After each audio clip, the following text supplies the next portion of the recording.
Olá! Hoje a gente vai mergulhar de cabeça no pensamento de um dos filósofos mais, digamos, provocadores que já existiram, Arthur Schopenhauer. Ele basicamente disse que a vida é sofrimento. Pesado, né? Mas calma, ele também apontou algumas saídas de emergência. Beleza, para a gente entender essa ideia toda, vamos quebrar o pensamento dele em quatro partes, tá?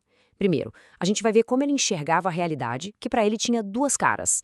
Depois, por que a gente sofre tanto? Aí vamos falar sobre os caminhos que ele propôs para a gente escapar disso e, por último, o legado que ele deixou. Então, vamos começar pelo começo, pelo diagnóstico que o Schopenhauer faz da nossa realidade. Para ele, o mundo não é uma coisa só. Ele tem, na verdade, duas faces bem distintas. E tudo começa com uma pergunta que, olha, pode bagunçar um pouco a nossa cabeça. Será que o mundo que a gente vê, que a gente toca, será que ele é real mesmo? Ou será que tem algo mais por trás? É aqui que está o pulo do gato do pensamento dele. Schopenhauer divide a realidade em duas coisas. De um lado, tem o que ele chama de representação. Pensa assim, é o mundo que a gente percebe com os nossos sentidos, sabe? O palco. Mas por trás desse palco tem a vontade. E essa vontade é uma força cega, irracional, que está movendo absolutamente tudo por trás das cortinas.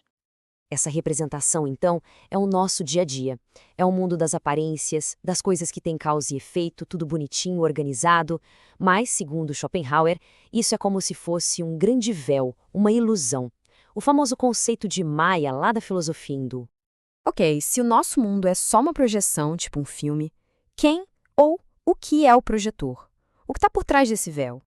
Aí que entra a tal da vontade. E olha, é muito importante entender isso aqui.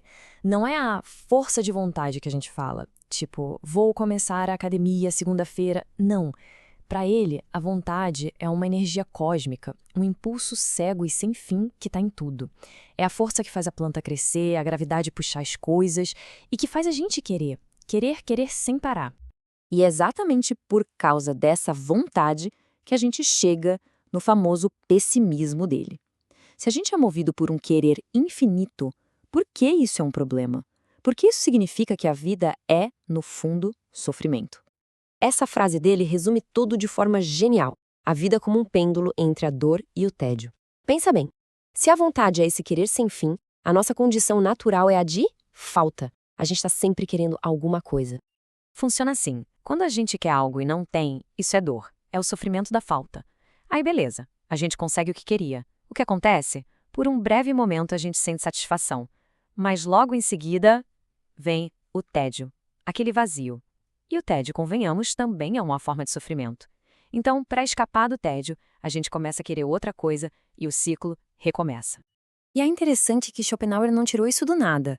Ele foi um dos primeiros grandes filósofos europeus a levar a sério a filosofia oriental. E ele viu que essa ideia dele batia perfeitamente com o conceito budista de dukkha, que é justamente essa ideia de que a vida é, em sua essência, insatisfatória, é sofrimento. Tá, o cenário parece bem sombrio, né? Uma vida de sofrimento, presa num ciclo sem fim. Mas existe uma luz no fim do túnel? Segundo Schopenhauer, sim, ele não era só um pessimista. Ele também ofereceu algumas rotas de fuga. 3 caminhos para a gente conseguir, pelo menos por um tempo, calar a boca dessa vontade barulhenta. Esses 3 caminhos são a fuga pela arte, a fuga pela ética ou compaixão e a fuga pelo ascetismo. Cada um é um passo a mais para se libertar desse ciclo. O primeiro caminho, e talvez o mais acessível, é a arte. Sabe quando a gente fica completamente absorto numa música, numa pintura, num filme? Naquele momento, a gente esquece de si mesmo, dos nossos problemas, dos nossos desejos. A gente vira, como ele dizia, um puro sujeito do conhecimento. É um alívio temporário, mas é um alívio poderoso.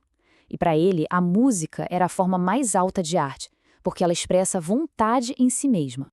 O segundo caminho vai mais fundo, é a compaixão. Se a gente entende que o mundo da representação, essa ilusão de que somos indivíduos separados, é falso, e que no fundo somos todos a mesma vontade sofrendo, aí surge a compaixão.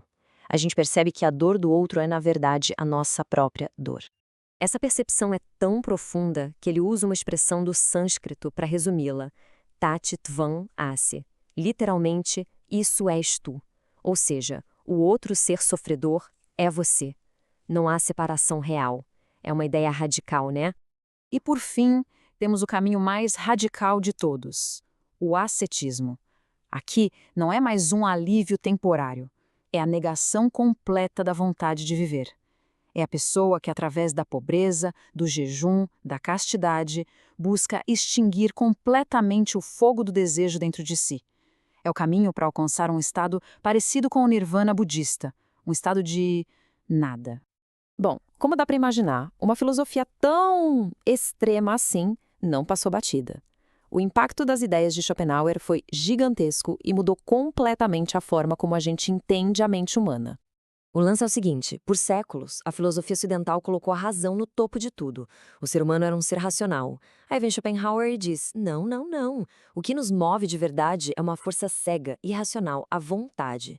Isso foi uma verdadeira bomba. Ele virou o jogo e abriu caminho para a gente pensar em coisas como o inconsciente, por exemplo. Então, vamos conectar os pontos.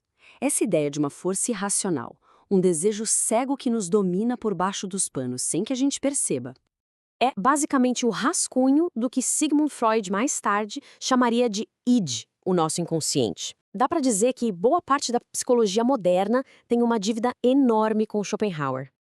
Mas o impacto não para aí. Lembra que para Schopenhauer a solução era negar essa vontade e dizer não para ela? Pois é. Um dos seus leitores mais atentos, um cara chamado Friedrich Nietzsche, leu isso e pensou, não, ele pegou a mesma ideia da vontade, mas virou ela de cabeça para baixo.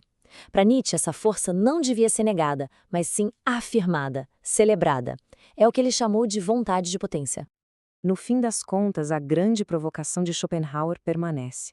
Se a vida que a gente vive é só um sonho, uma ilusão tecida por essa vontade cega, o que seria então estar de verdade acordado? Fica aí a pergunta para a gente pensar.